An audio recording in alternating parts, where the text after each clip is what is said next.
And back here in Germany, the political dynamic is also shifting. A snap election is expected in February after the ruling coalition fell apart.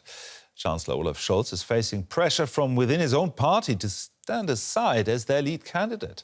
Some Social Democrat lawmakers have called for him to be replaced by Boris Pistorius, the defense minister who enjoys higher public approval ratings. Now, Pistorius has been quoted as saying he won't rule anything out. Olaf Scholz is under pressure. The German Chancellor is facing growing calls from within his own party not to lead the Social Democrats into upcoming elections. The SPD and I are prepared to enter into this debate with the aim of winning, by the way. This is the man many want instead, Defence Minister Boris Pistorious. He has so far remained loyal to Scholz. We have a chancellor and he's the designated candidate for chancellor. I don't see anyone in the party who wants to change that.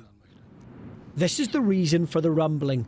Since taking office 2 years ago, Pistorius has ranked top among Germany's most liked politicians, while Scholz has faced widespread anger over the three-way coalition he led.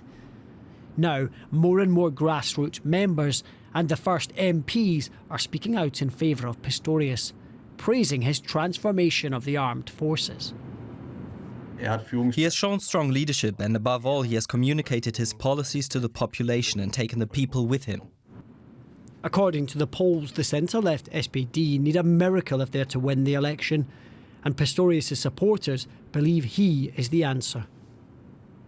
He's the only one who can still turn the tide and lead the SPD out of this mess.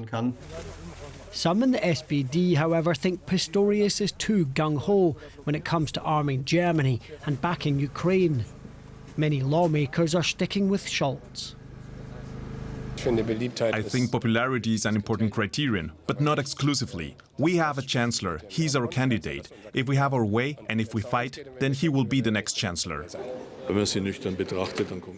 I think that we're well advised to continue supporting Olaf Scholz as chancellor and candidate for chancellor, and to put our issues in the foreground.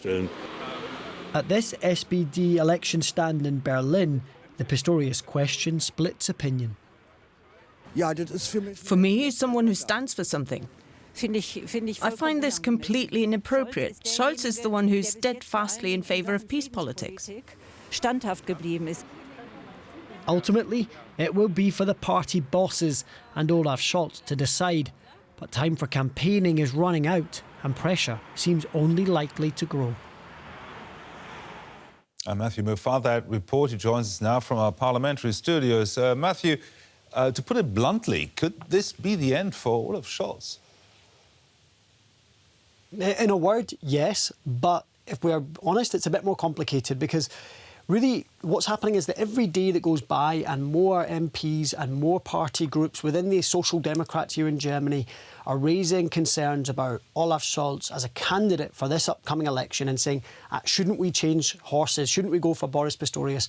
What that does is every day that that happens, it just creates more of a headache for the Chancellor because it undermines his authority, obviously, and it creates this question of, am I the right person to carry the SPD into this upcoming elections? It would still be a huge gamble to change horses, and that's because it's never been done before. Never in post-war, in German's modern history, has a party with power, in power, decided to change their candidate in an election.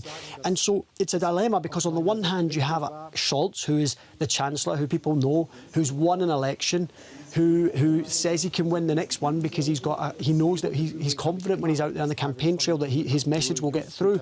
On the other hand, you've got a candidate who's hugely popular but is untested in a national campaign setting, so people don't know quite what they'll get with him, whether he might make slip-ups, etc. And what's clear is that Pistorius isn't going to carry out a coup on Scholz, so it's really a question of, will Olaf Scholz feel that too many people are undermining his authority and come to the conclusion that it's better for him to step aside? Let's talk about Pistorius. You said he's untested. What would he mean for Germany, for Europe, and also for Ukraine? I think taking Ukraine, the big difference between these two men is that Pistorius privately is pro-sending long-range Taurus missiles to Ukraine. Scholz is against. That's not to say that Pistorius and Scholz have an open debate here about it, but it's just known that Pistorius is pro helping Ukraine with everything they need and Scholz is against. So there's one big difference. The other big difference is the way they talk about the war. Pistorius will talk about needing to help Ukraine win the war, and Scholz will talk about put the emphasis on making sure that Russia doesn't win the war. So there's subtle differences there, but they speak to the fact that one is a bit more gung-ho and one is a bit more pro helping Ukraine, and the other is a bit more careful and is concerned about escalation.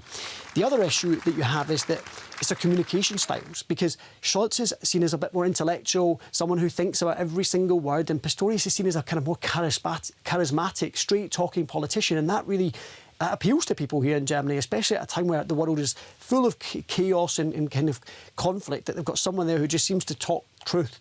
And then the other issue is that kind of domestically, there's not a lot between the two men. And so the question that the SPD are asking themselves is, who is the right one to take us into this election, and who's going to give us the best chance to win this election? And we wait and see, because the next few weeks are going to be full of debate. Our political correspondent Matthew Moore there. Thank you very much, Matthew.